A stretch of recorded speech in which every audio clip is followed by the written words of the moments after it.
MLA Komatireddy Rajagopal Reddy ఆలోచనకు సూచనలకు ప్రజలంతా మద్దతు పలుకుతున్నారు. మునుగోడు నియోజకవర్గ వ్యాప్తంగా బెల్ట్ షాపులను నిర్మూలించాలన్న ఎమ్మెల్యే ఆలోచనను ఆచరించేందుకు గ్రామాలన్నీ సిద్ధపడుతున్నాయి. బెల్ట్ షాప్ నిర్మూలన కమిటీలు ఏర్పాటు చేసుకునేందుకు ముందుకు వస్తున్నారు. బెల్ట్ షాపులు నిర్మూలించిన గ్రామాల అభివృద్ధిని ఎమ్మెల్యే నిధులు కేటాయిస్తున్నారు.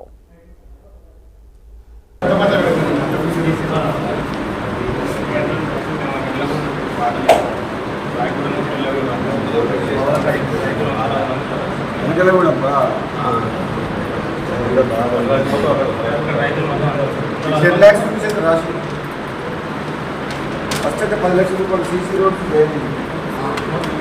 డ్రైనేజ్ చేయాలి సార్.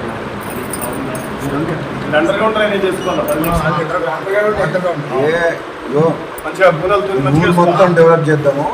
ఫస్ట్ అయితే మీరు షాపులు బంద్ చేసినా 10 లక్షల రూపాయలు అయితే ఇమీడియట్గా శాంక్షన్ చేస్తాను. గవర్నమెంట్ ఇవ్వకపోయినా నేను ఇస్తాను అని చెప్తున్నా. మరి మీరు మాత్రం ఊళ్ళో అమ్మనియొద్దు. ఇప్పుడు మహిళలందరూ సంతోషంగా ఉండాలి. ఇంతకుముందు తాగడం తక్కువ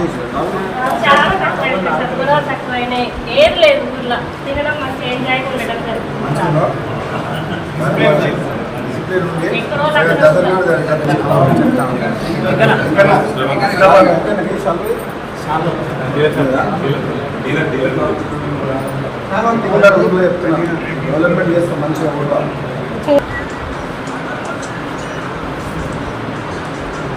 ఓకే సార్.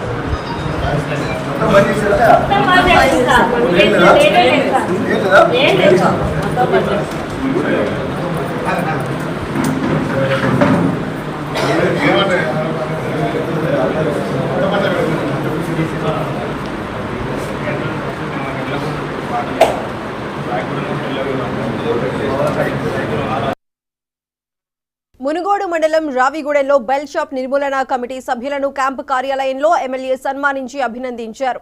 వెంటనే రావిగూడెం గ్రామ అభివృద్ధికి 10 లక్షల రూపాయల నిధులు మంజూరు చేశారు. ఎమ్మెల్యే తీసుకున్న బెల్ట్ షాపుల నిర్మూలన నిర్ణయం వల్ల ఉదయం నుండి సాయంత్రం వరకు పనులు చేసుకుంటున్నారని, తాగుడు జోలికి వెళ్లట్లేదని మహిళలు ఆనందం వ్యక్తం చేశారు.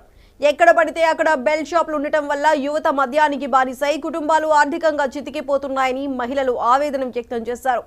ఇకపై బెల్ట్ షాపులు మూసివేయాల్సిందేనని, నిరంతర తాగుడిని అరికట్టాల్సిందేనని ఎమ్మెల్యే పేర్కొన్నారు. ఇప్పుడు మహిళలందరూ సంతోషంగా ఉండాలి. ఇంతకుముందు తాగడం తక్కువ